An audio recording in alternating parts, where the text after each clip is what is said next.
Well, hello everyone. Welcome to another live stream on the History of AI podcast. And today I'm joined by Dr. Dennis MacDonald. And today we're going to talk about the top 10 examples of Mark's use of the Homeric epics. And before we continue, I just want to remind everybody that the link to purchase his latest book, Feuding Gospel Offers, will be in the description below and the pinned comment. So if you haven't gotten yourself a copy of Feuding Gospel Offers, the link will be provided in the description below. So you can just click on that, get yourself a copy now. And with that being said, Dennis, thank you for joining me today. It's a pleasure, as always, Jacob. Thank you. And like I said in the beginning, I want to go over what you think are the 10 of the best examples of Mark's use of the Homeric epics today. So let's start with, what do you think the first one of those 10 examples are? So we're talking about examples from both the Gospels and the Acts of the Apostles, and we're going to give 10 examples. Sure, yeah. Is that what you have in mind? Okay. I think the most obvious one is the Gerasene demoniac in the Gospel of Mark. It's an imitation of Homer's Polyphemus and Circe. And the story of Polyphemus is well known. Odysseus and his men travel to the land of the Cyclopes. They come across an island occupied by a single Cyclops. And the Cyclopes have one eye. The giant is not in his cave, and Odysseus and 12 men go into the cave to explore it. And while they're in it and enjoying the cheese of the giant returns with his cattle and closes the door with a huge rock that Odysseus and his men can't remove. And while he's there, the Cyclops eats some of his men, and Odysseus can't kill Odysseus because he needs Odysseus to remove the stone. So he he provides wine to Polyphemus. Polyphemus gets drunk and sleeps. And while he's sleeping, Odysseus and his men poke his eye out with a burning poker and blind him. Well, Odysseus needs to let his men go out, his sheep go out to graze. And so he rolls the stone back, and Odysseus and his men hold on to the bottom of the cattle and the sheep and escape. And then there's a taunting by Odysseus at the end, saying, go ahead and announce what I have done for you. I'm Odysseus, and so on. And Odysseus, Polyphemus wants him to return, and Odysseus knows better, and he escapes. The Circe story, of course, is where Odysseus and his men come across the island of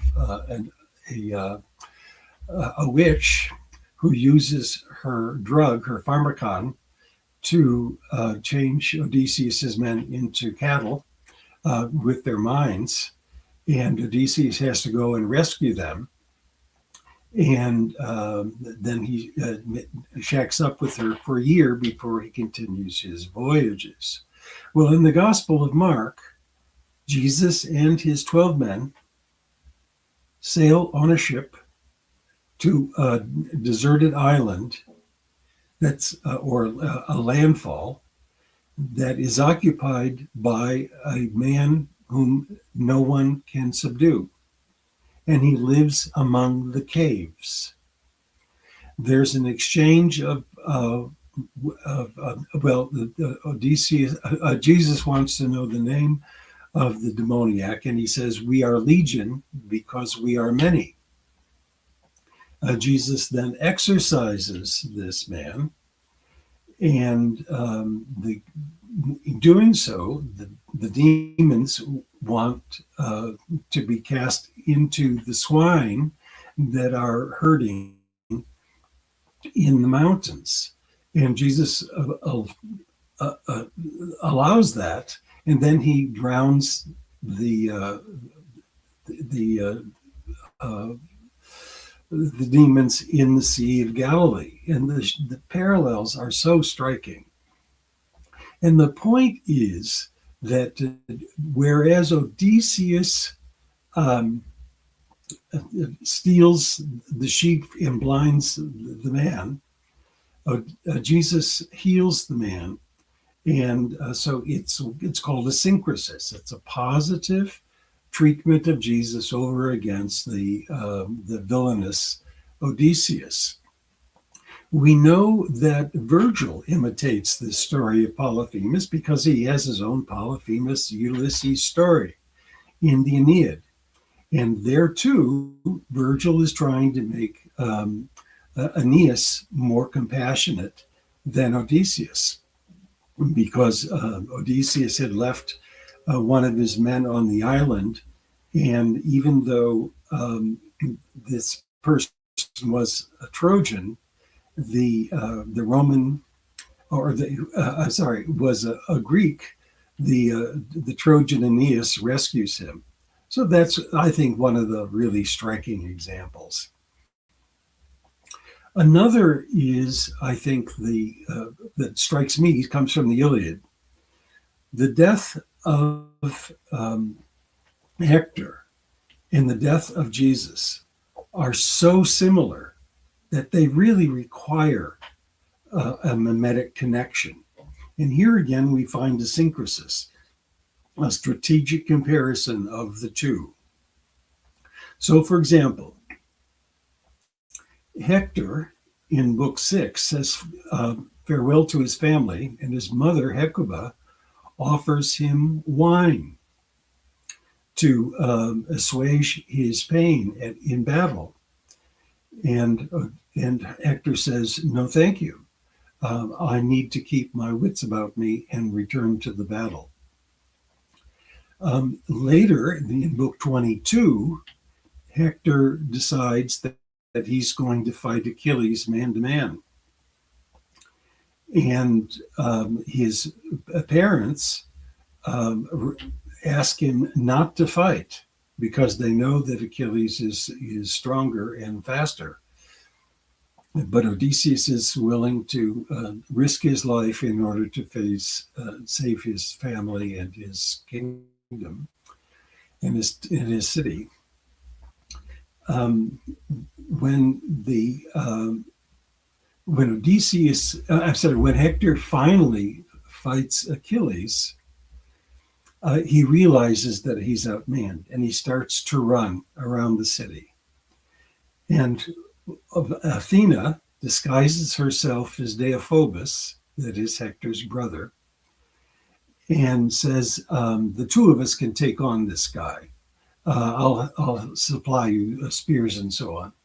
And so Hector stops and he faces Achilles face to face.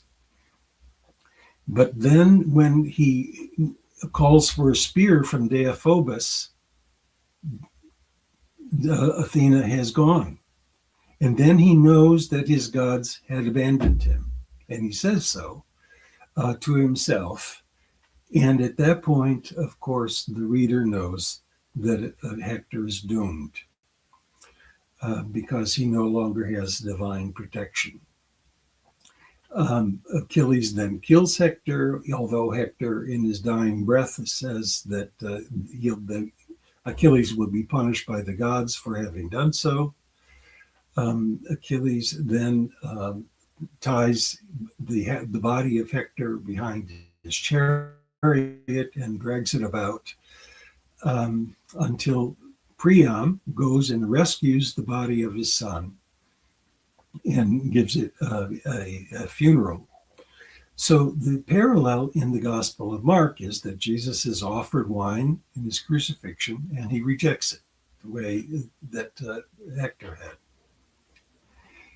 He then is crucified with criminals, and there's darkness over the earth, and Jesus interprets the darkness over the earth as God's abandonment of him. My God, why have you forsaken me? The people in the crowd think that this call for Eloi, Eloi, lama sabachthani, calling for Elijah, is a calling for Elijah and not a despair utterance.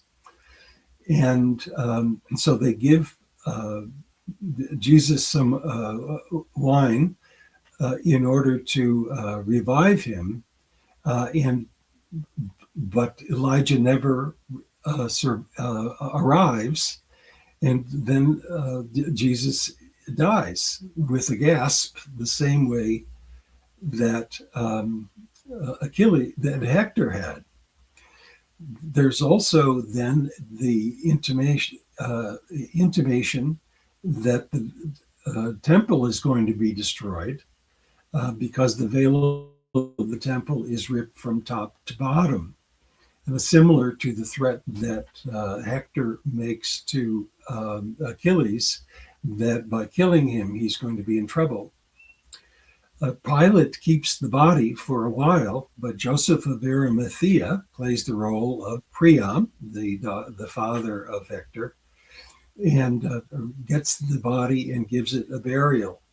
So you have this combination of multiple motifs in the story that really cannot be attributed to accident.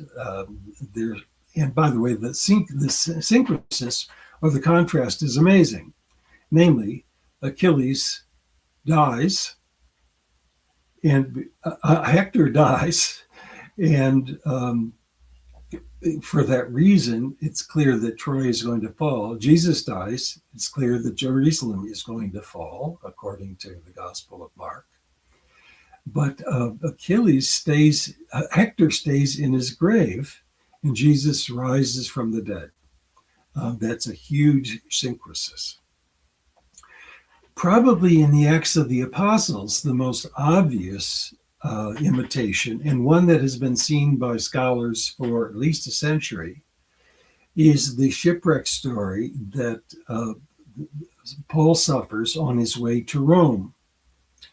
We have shipwrecks all over the place in the Odyssey, but the one that is most generative of the story in Acts appears in Odyssey 5, where Odysseus has left Calypso's island and is on her way to the island of the Phaeacians on his way home.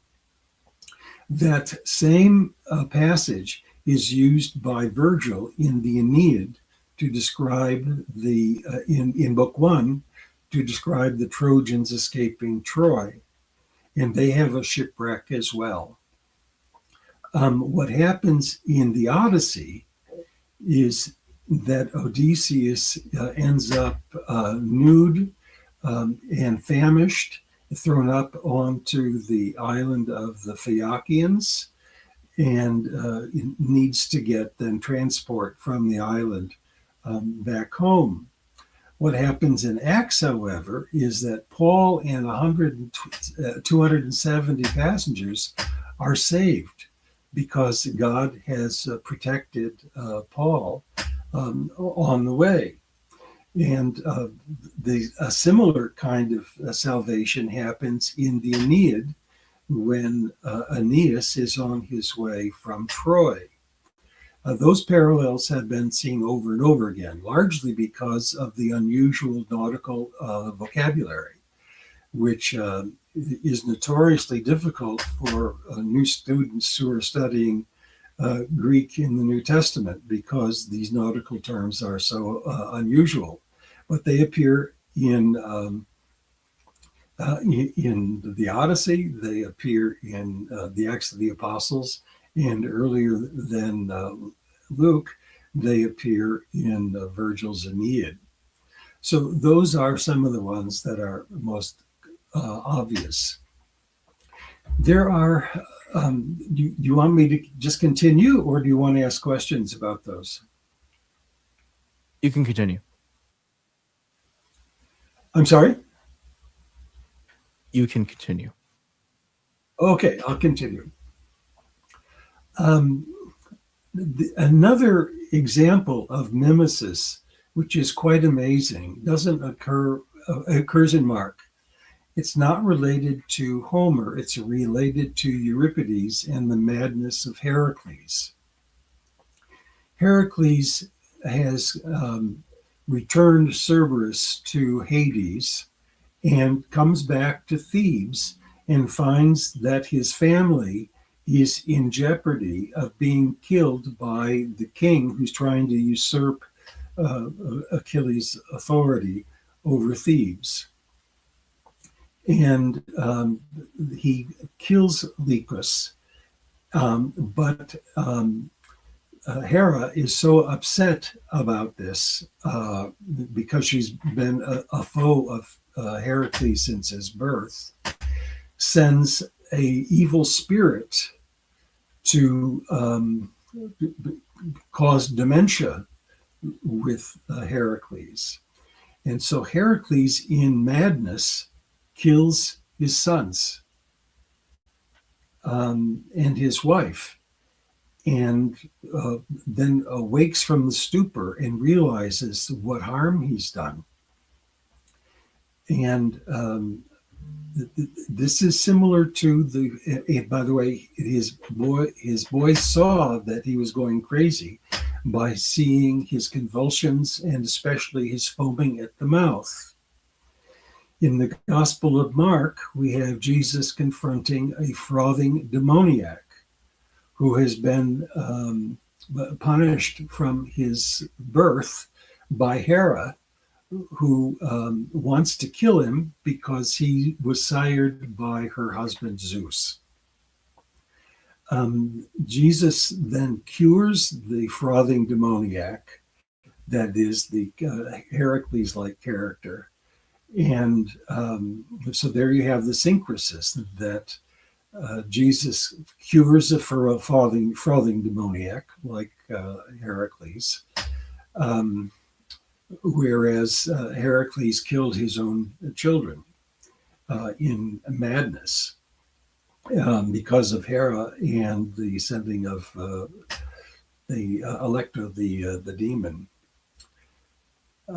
So those are some in the Gospel of Mark. In the Acts of the Apostles, there's an amazing story that nobody's been able to figure out or otherwise, and it's Paul and the 7 sons of Sceva, the Jewish high priest.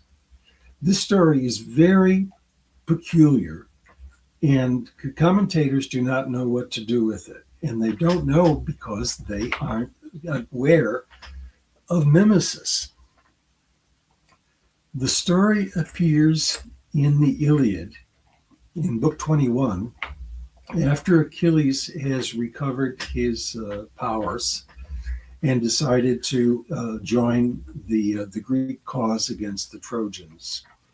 And while he's fighting, he runs across a person whose name is Asteropaeus. And Asteropaeus is ambidextrous. So he is the closest thing you could have to a spear-throwing machine gun. And Asteropaeus throws his weapons and doesn't do enough damage. Achilles jumps up and slays him. But before he slays him, he finds out who Asteropaeus was.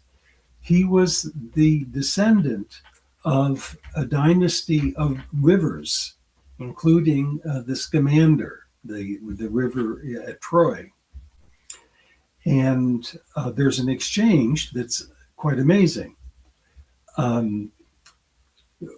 Before the slaying, Achilles says to Asteropaeus, "Who the heck are you? I know about Hector. I know about Aeneas. I don't know about you. Who are you?" And he says, "I'm the scion of a dynasty of rivers." And so they fight, and Achilles overcomes Asteropaeus, and then he kills 7 other Paeonians, that is, allies of the Trojans. And this is a famous event.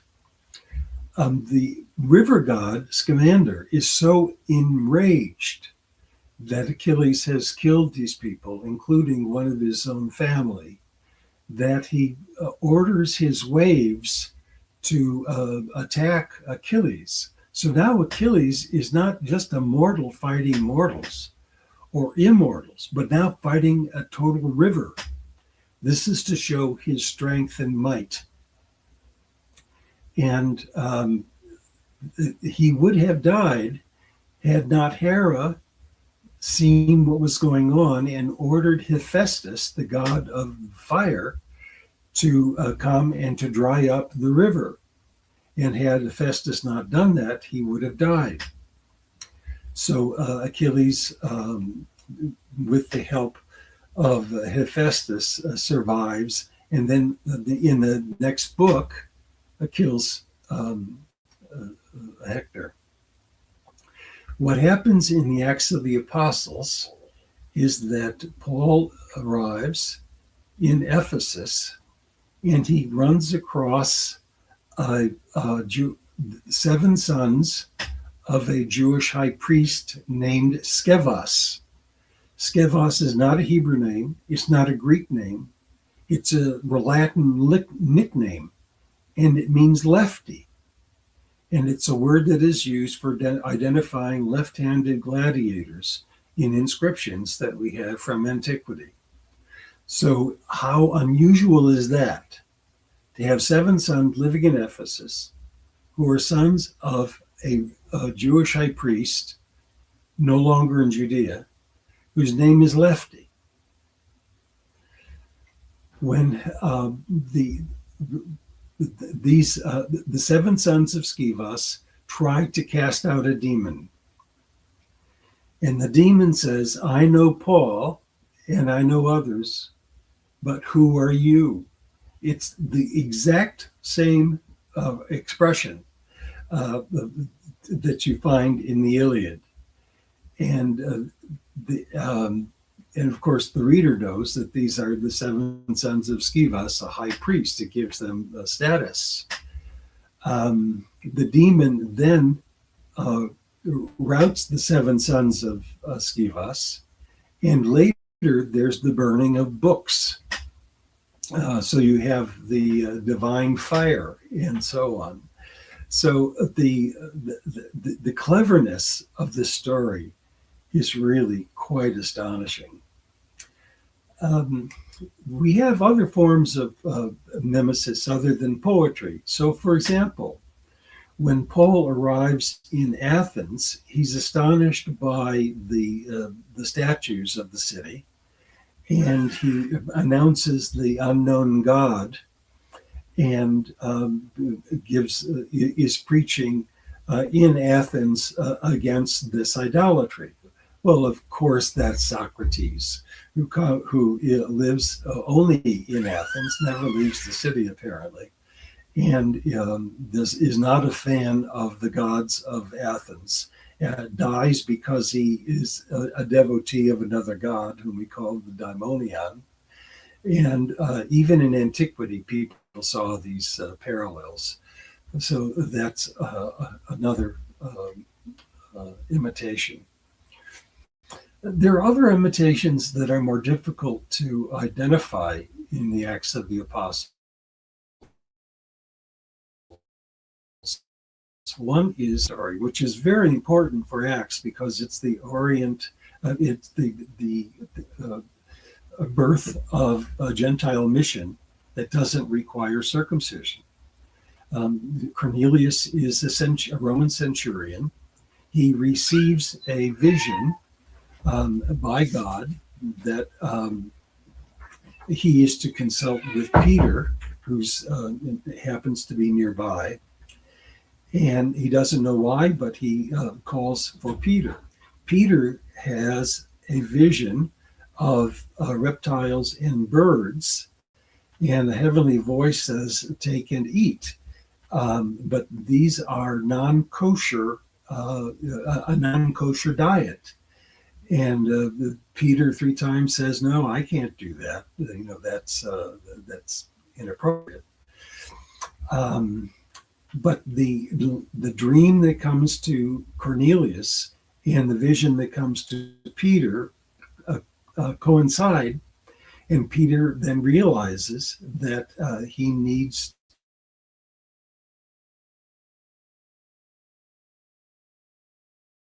Cornelius is worthy of the Christian message, and that's the beginning of the Gentile mission. The background to this is in the Iliad, Book 2, where you have, oops, I've got a cat in the background. Hey.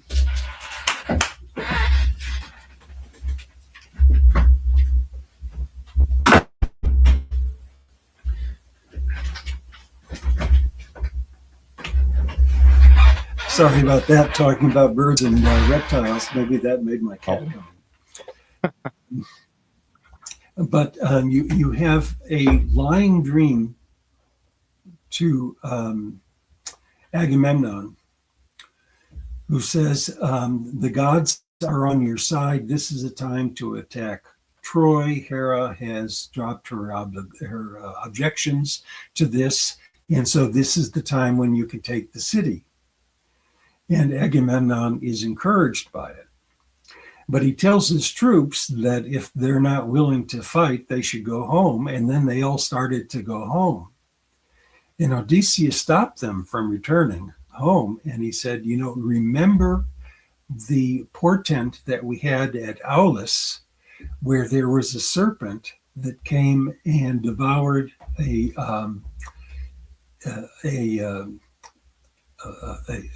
sparrow and her little ones, and there were 10 little ones, and so the prophet Calchas says, "Oh, that's about 10 years. So we've been at Troy for 10 years. We haven't been successful, but now we can take the city."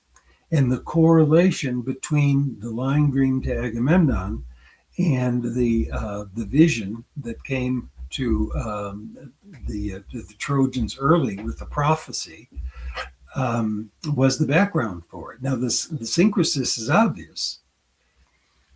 When Agamemnon went to fight Troy, his men died, and many of them, because of the lying dream. But the dream that came to Cornelius was right, and ends in not a fight between two hostile groups and the loss of life, but the merging of these groups and the beginning of the Gentile mission. That story is really quite astonishing.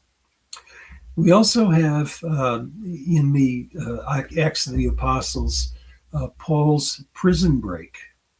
And that prison break is modeled after Iliad 24, when Priam goes to get the body of his son from Achilles. Hermes goes with him to protect him and allows for a prison escape of sorts.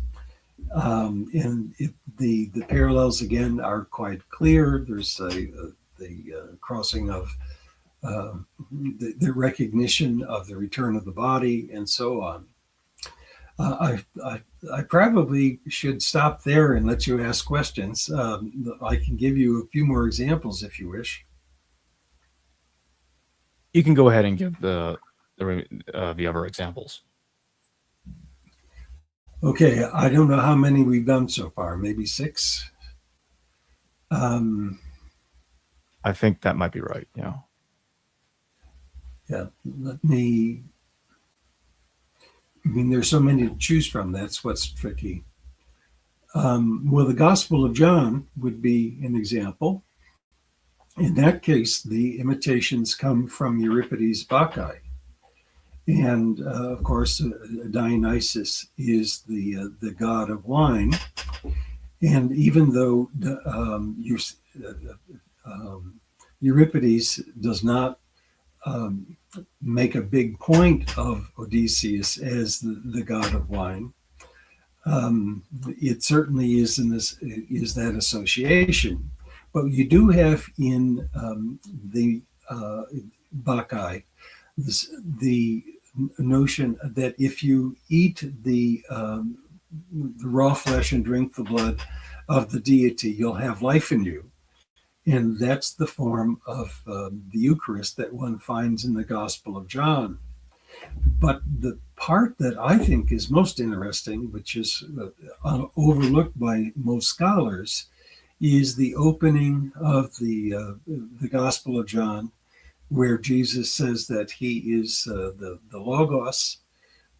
He has come to give light. He gives gift after gift. And the parallels to the opening speech, the monologue at the beginning of the Bacchae is really quite remarkable. Odysseus stands alone, disguised as a mortal priest. And he says that he's the son of Zeus, that he's come to Thebes to punish it, but also to bless the city in a sense.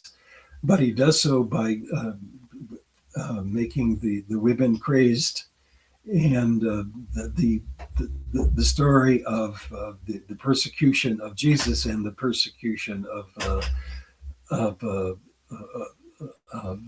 Dionysus is really quite striking. So that would be a good one, a couple of good ones from the Gospel of John. There are no parallels to the Homeric epics in the Gospel of Matthew, except for one.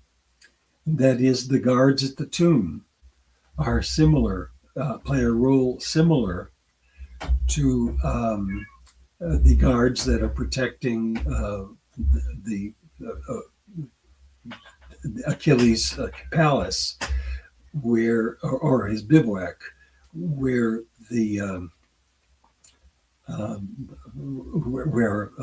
Priam is able to rescue his son. What is very seldom known, and I don't think has ever been identified at all, are parallels to Homer in the Lost Gospel Q. And this is really quite sensational. And I haven't written it up fully, except in the book that I'm doing now. The beginning of Mark and other Gospels, with parallels in other Gospels, in Mark, it begins with the preaching of John the Baptist against sinners. It then goes to Jesus's baptism, in which Jesus is empowered by the Spirit of God. Then Jesus goes back to Galilee, and there he is rejected by his cohorts, his neighbors, and snubbed. And Jesus says, a prophet is not welcome in his own country. And in order to get his proper followers, he goes to the sea and calls fishermen to be his first four followers, and it gives him a boat that he can use to navigate in the Sea of Galilee. That general pattern appears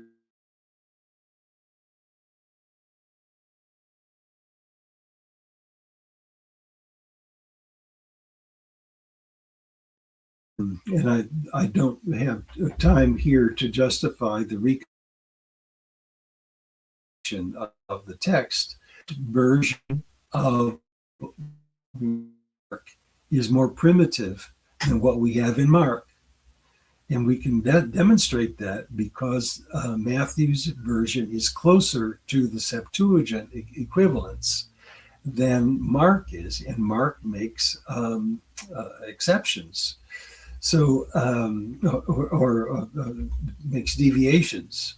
So, and three of the parables that are in the Q document, and two of them are widely recognized by Q scholars, have parallels also in the Odyssey. So the idea of having a master-servant relationship, of course, is dominant in the Odyssey. Odysseus leaves Ithaca in order to go to Troy, and he puts his slaves in charge. When he comes back, he discovers that some of his servants, slaves, have been faithful, and some have not. So he punishes Melanthius by dismembering him and doing the slaying of the suitors, but he rewards his faithful servants. And this is a trope that appears frequently in the Q document. Namely, Jesus has gone in his death, but will return. But people don't know when he'll return. So some people, some of his followers are faithful and others are not. And so when Jesus returns, he's going to punish the wicked, including killing them, but he's going to reward the righteous. So this is an amazing parallel, and it hasn't been seen. So most people who interpret these texts interpret them in terms of the actual appearance or experience of masters and slaves, but really it's a literary trope, and it comes mostly from the Odyssey. So I'm going to leave it at there. I mean, I could give you other examples if you can prod me, but I think that gives us enough to talk about.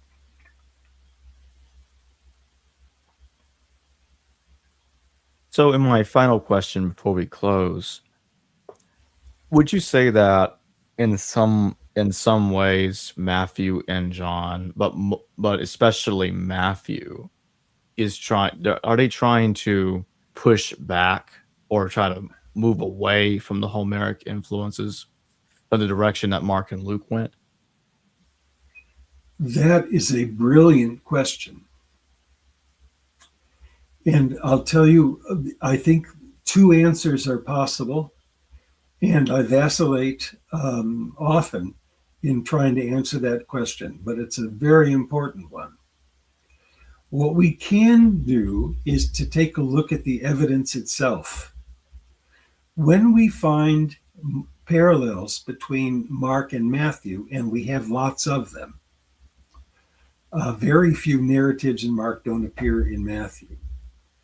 In every case, Mark's version is clearly more similar to Homer than you'd find in Matthew.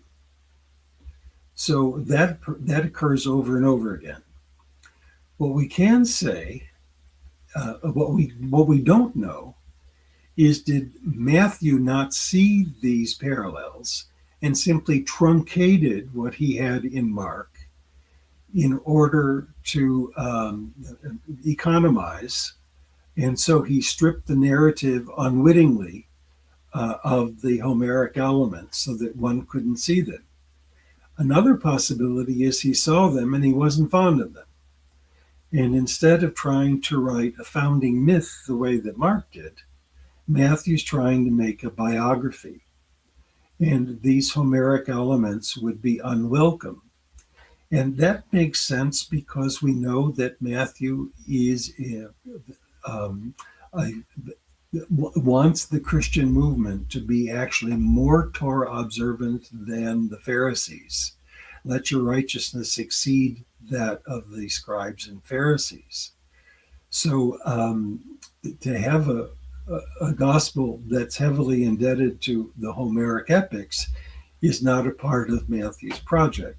But we don't know if he recognized these similarities or not.